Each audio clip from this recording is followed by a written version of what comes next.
शंकर जी ना समझा पाए अपनी पत्नी को, तो आप और हम समझा पाएंगे? बोलो मैया।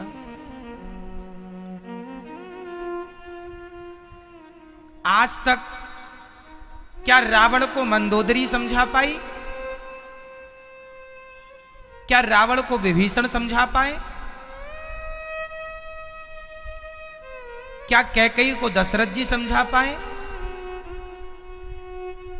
नहीं। क्यों? उत्तर दीजिए। क्योंकि जो होना है अब वो होगा, उसे भगवान भी समझाए तो वो नहीं समझेगा। रावण को हनुमान जी ने समझाया, और हनुमान जी साक्षात भगवान शिव है। समझाया, नहीं समझ में आया।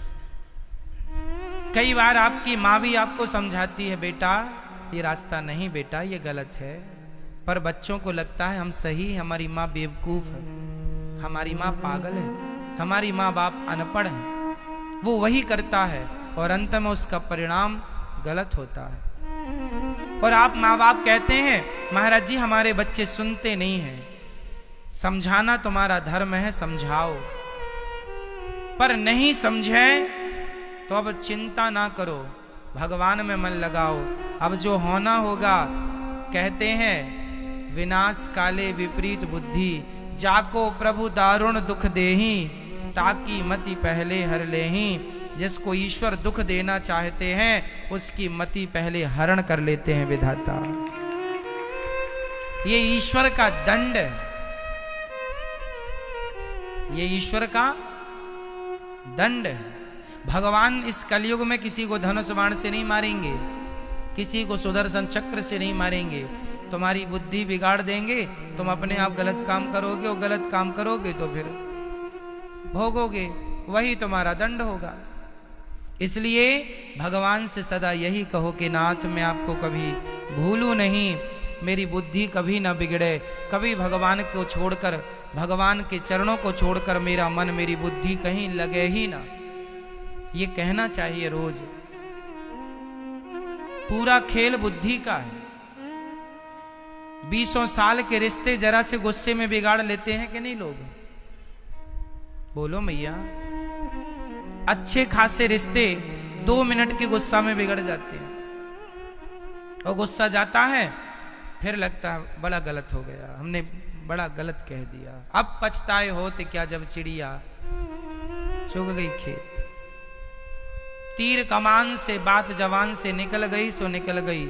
इसलिए बोलने के पहले तौला करो, सोचा करो, विचारा करो। आपका बोला जीवन भर याद रखा जाएगा। दानवीर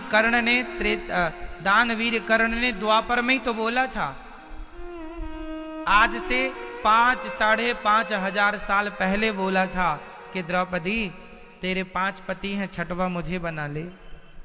ये इतना बोल दिया। देखो इतना बोलने में कितना समय लगा, 5 सेकंड से कम में मैंने सेंटेंस पूरा कर दिया। कितने साल पहले बोला था ये कर्ण ने? बोलो मैया।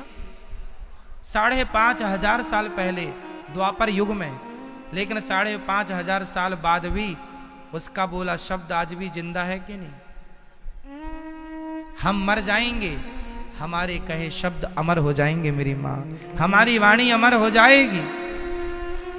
सुभाष चंद्र बोस चले गए, उनके शब्द अमर हैं, तुम मुझे खून दो मैं तुम्हें आजादी दूंगा। मर गए वो, शब्द नहीं मरे और ना कभी मरेंगे।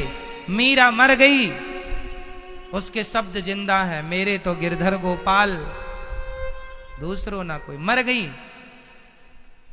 आप भी मर जाएंगे, हम भी मर जाएंगे, हमारी वाणी लोग याद करेंगे।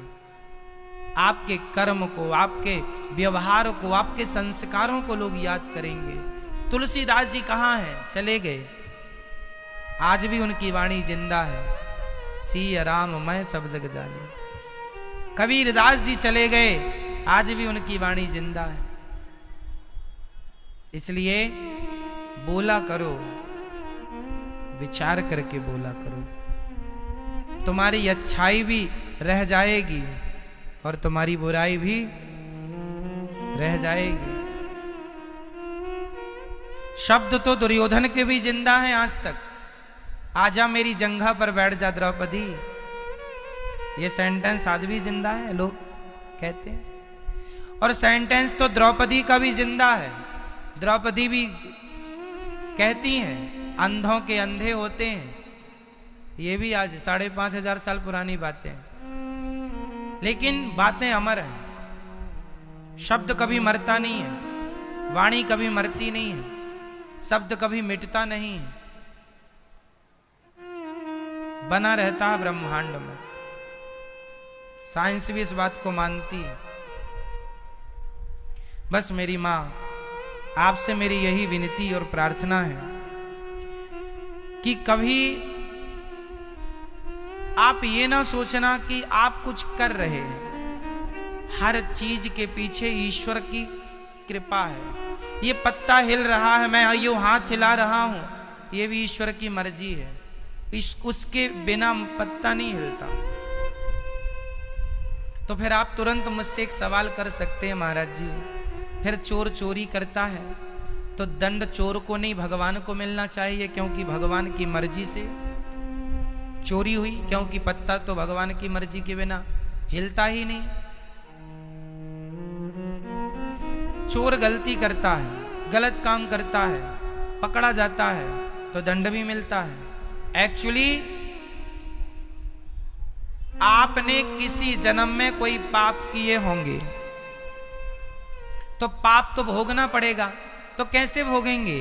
तो भगवान आपकी बुद्धि बिगाड़ देंगे, आपका मन चोरी करने का हो जाएगा। फिर आप चोरी करेंगे, चोरी करते पकड़े जाएंगे, पुलिस मारेगी, जेल में डालेगी, तो वो जो दंड मिल रहा है जेल का कष्ट, वही तुम्हारे पापों का दंड है। ईश्वर ऐसे भोगाते हैं।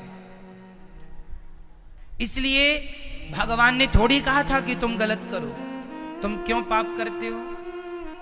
हम कह दें कि चलो आप कुएं में कूद जाओ तो क्या आप कूद जाएंगे? भाई आपको इतना तो ज्ञान है कि ये सही है, ये गलत है। आप अपने गालों में गुलाब को तो घुमाएंगे, ये रहा गुलाब।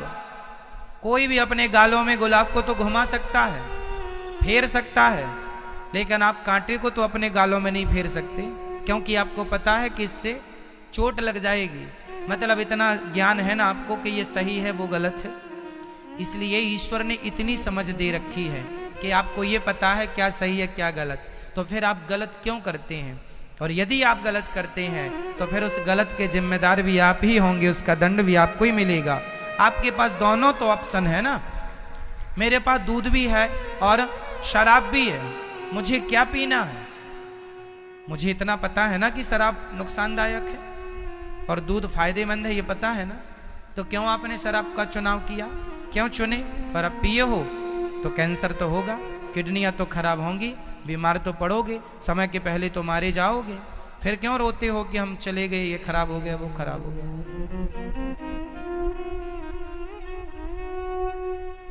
आपके पास रास्ते दोनों हैं, सही और गलत। तो सती जी दक्ष के वो माता, अब सती दक्ष के यज्ञ में जा रही हैं। एक बार सती माता ने बात शंकर जी की नहीं मानी और राम जी की परीक्षा लेने गई। दूसरी बार शंकर जी ने रोका, पिता के घर मत जाओ, पर नहीं मानी और फिर चली गई। तो सती का क्या हुआ? अग्नि में जल करके शरीर खत्म हो गया। क्यों? अब लोग कहते हैं कि महामृत्युंजय का जाप करा लो, तुम्हारी मृत्यु टल जाएगी।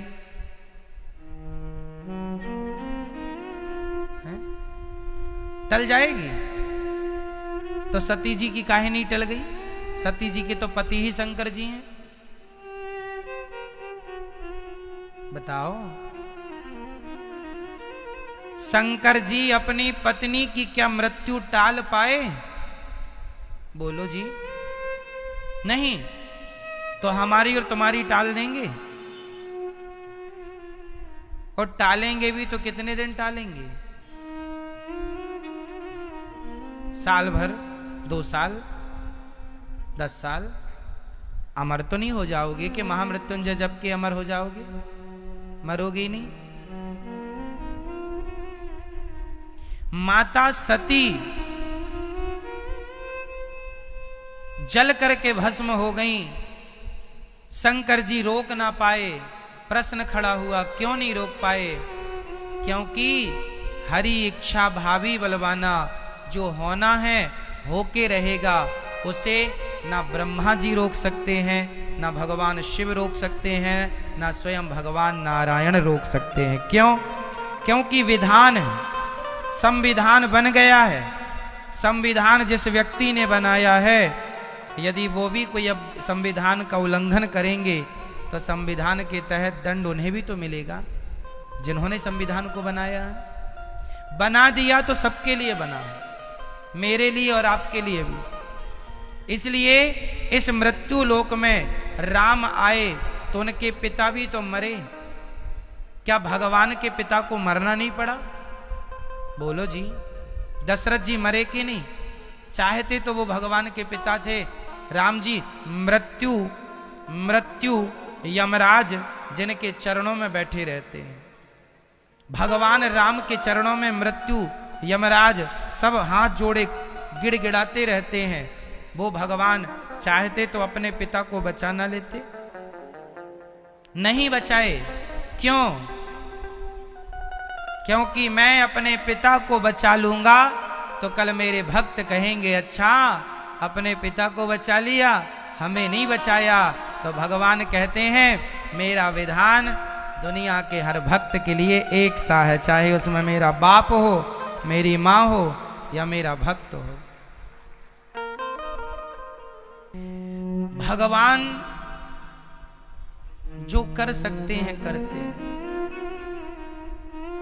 जो नहीं कर सकते, भगवान सब कर सकते हैं, कुछ भी असंभव नहीं है। फिर भी भगवान संसार की एक मर्यादा में बंधे हुए हैं। क्यों? संसार की एक मर्यादा में बंधे हुए। खुद के पिता मर गए, दशरथ जी जीवित नहीं किया। खुद के बेटे जंगल में पैदा हुए, क्या इस संयोग को, क्या इस को टाल नहीं सकते थे राम जी? टाल देते? हर बाप चाहता है कि मेरा बेटा मेरे सामने पैदा हो, अर्थात आसपास रहूं मैं। डिलीवरी के समय आदमी कहीं होता है, अपनों के बीच में होता है, लेकिन भगवान राम के बेटे हुए उस समय राम जी नहीं थे। क्या इस अनहोनी को राम जी होनी में टाल नहीं सकते थे? कर सकते थे, लेकिन लिखा किस्मत में मिटता नहीं, मिटाने से समय को काट लो भैया किसी बहाने से। जो होना है हुई है, सोई जो राम रचि राखा, को करी तर्क। अब इसमें कोई तर्क करे, करते रहो, उस तर्क का कोई अंत नहीं निकलेगा, कोई निष्कर्ष नहीं, समाधान नहीं। को करी तर्क बढ़ावही, शाखा तर्क नहीं। अब जो है क्या करोगे? ये कर्म भूमि है, इसे मृत्यु लोक कहते हैं। इसे कौन सा लोक कहते हैं? देवता जहां रहते हैं उसे स्वर्ग लोक, ब्रह्मा जी जहां रहते हैं उसे सत्य लोक, और हम लोग जहां रहते हैं उसे मृत्यु लोक। यहां आए हो तो यहां एक सत्य से गुजरना पड़ेगा, और वो सत्य है मृत्यु। बस इतना ही अंतर है, किसी की आज, किसी की कल, किसी की जल्दी, किसी की देर से। आएगी सबकी।